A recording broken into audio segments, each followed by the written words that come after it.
Hello, my darlings. Welcome back to Miss Abled Cooking. This week we are making banana bread. It's a great way to use old bananas. So I have 3 bananas here that I have peeled and broken into chunks, but that's just so they fit in the bowl better. 1 3/4 cup flour. The cat messing with your instruments is optional. 2/3 cup sugar.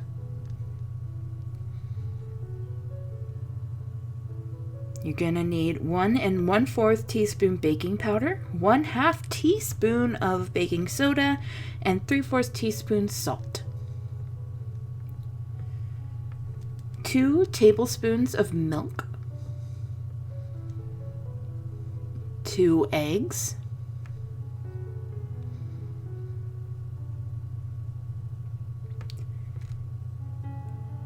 And 1/3 cup shortening.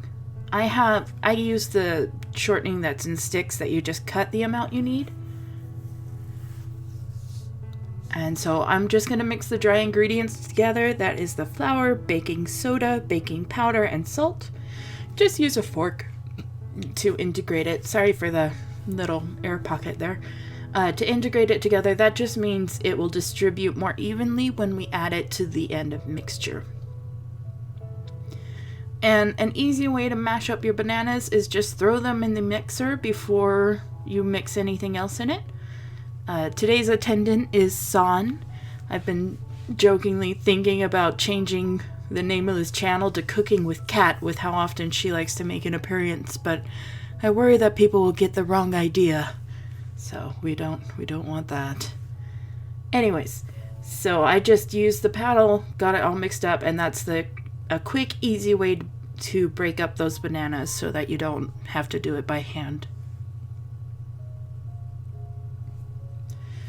And I'm just putting them back into the original bowl that I had them in.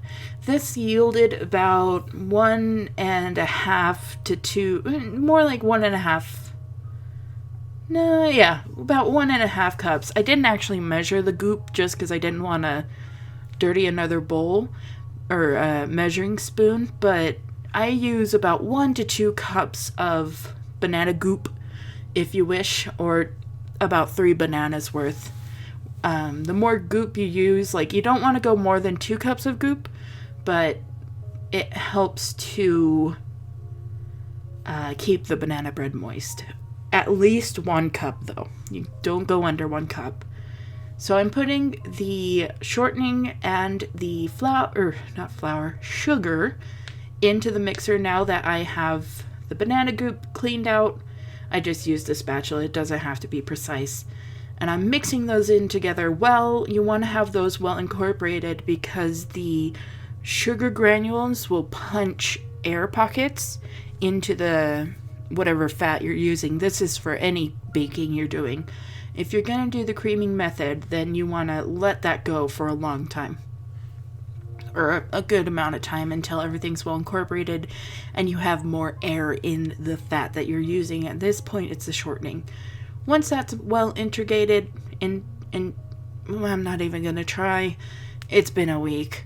You're going to add in the eggs one at a time. You don't have to have too much time. Just make sure they're mixed well together. I'm not going to try the I word. And then we're going to add in the milk once those are all mixed well. San has a love for butter, and this is butter flavored shortening. So while I was messing around with the milk, she got hold of that. So I have to, no, San. I have to put that away, and hopefully she doesn't get to it.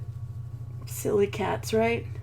And so, any of you who have pets, you understand. I'm pretty sure at this point Tomo is my dog is under the table trying to sniff snorf. So once that's all mixed in together, what we're going to do is we're going to alternate the flour and the banana goop. I'm going to put about 1/3 of the flour mixture in there, let it integrate, and then I'm going to add the banana, flour, and just keep alternating that. That way you're making sure everything gets incorporated well. There's a different I word I can say, apparently. Anyways, So just one after the other makes it really convenient, makes it so that, and then you don't get a big, I don't know where I was going with that original statement, so I'm just going to jump over it and pretend it never happened. But that way you also don't have a big floof of flour in the air. If you mix it all in there at once, just dump it in there at once, you get flour particles all around the kitchen, and that's not fun.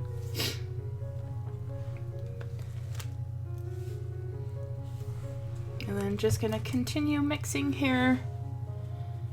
And you want to make the banana your last addition, just so that you can better make it so that there aren't pockets of dry flour.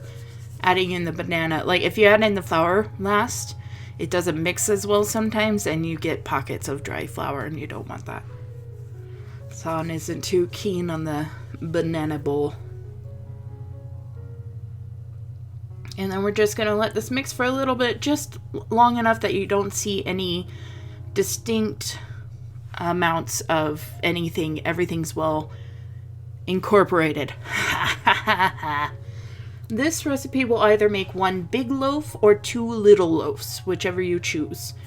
I like to use Baker's Joy as a cooking spray to line the pans, as you can see here.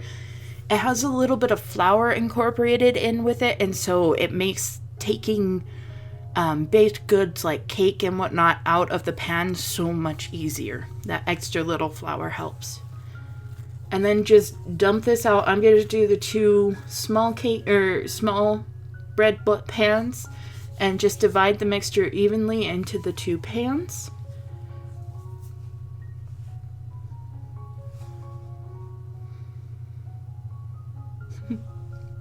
Just giggling at San over there. She's as much a part of this as I am.